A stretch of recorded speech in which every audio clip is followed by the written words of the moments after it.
I try to rank every skill that can give us extra physical defense starting from the lowest to the highest possible value. Hey guys, Scarletz here. So without any further ado, first we have Melissa at the last place since she can only give us 5 defense, which is a bit useless, and even more useless at level 1 ultimate for only 3. Well, at least it will go up to 25 defense when she uses her ultimate, but it is still the lowest so far compared to all the skills. Now at number 19, we've got Estel's first skill that can boost both him and the tethered ally for 30 defense. That means, if Estes is able to tether to all of his allies, he will gain, still 30. Unfortunately, it doesn't stack. Next, Fredrin's third skill is able to give him 45 defense. Now if you're curious about how good 45 defense is, or how much defense you should get, or how defense and damage calculation in this game even work, well, kindly check out my old videos about it because I've already explained everything very clearly there along with some cases and also how its relation to penetration and defense reduction attributes. Moving on to number 17. When Veramis transforms through his first skill, he will gain 50 defense, which can be a great lifesaver sometimes.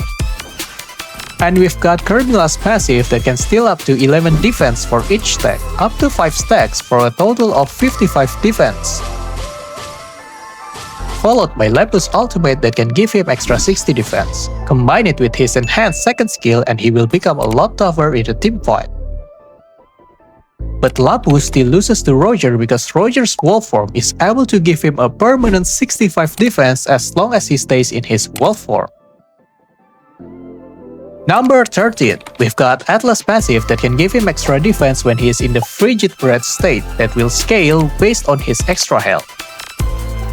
So if I give him 6 Guardian Helmets, he will then get extra 74 defense, though I'm pretty sure it's a bit impossible to reach this value in a real match because we won't be using 6 Guardian Helmets in a real game, right? But since this is just an experiment, I will try to put all the skills at their best possible value. Now Atlas can give us 74 defense, but my Ruby in the late game can reach 75, which is only 1 point higher than Atlas, placing her at number 12 from 20 in the list. Next up, Yin in his Leah state will get an extra 80 defense, which will make him a lot tankier when battling inside his domain. Moving on to number 10, we've got Alucard's ultimate. Yes, his ultimate can steal 20 defense from each enemy, totaling up to 100 defense if he's able to cast it on 5 enemy heroes.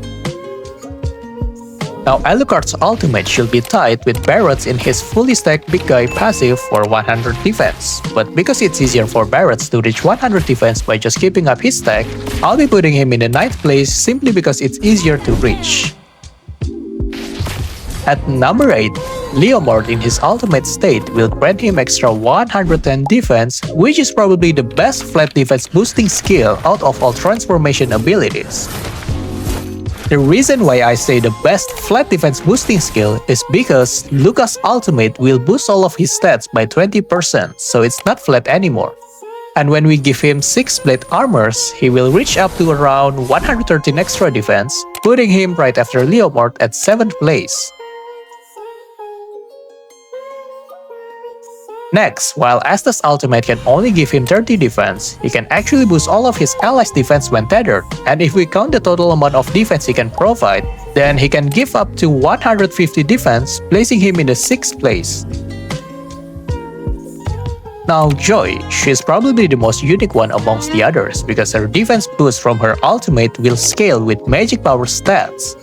So if I give her 6 Holy Crystals for the best output, she will gain up to around 177 defense during her ultimate.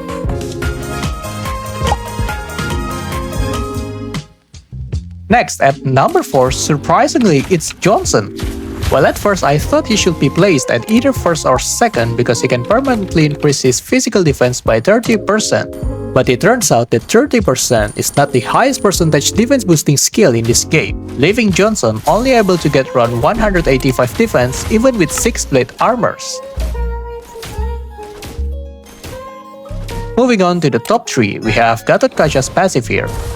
So if we give him some HP items, lowering his health to a certain threshold will give him 200 physical defense at max without needing any defense related items except HP items. Next, in the second place, it will be Kufra for a huge amount of 599 or let's just say 600 defense in his bouncing ball state. And this can happen because when Kufra uses his second skill, he will double his overall defense stat. So with 6 blade armors, he can easily surpass Garrett for a huge 400 defense gap.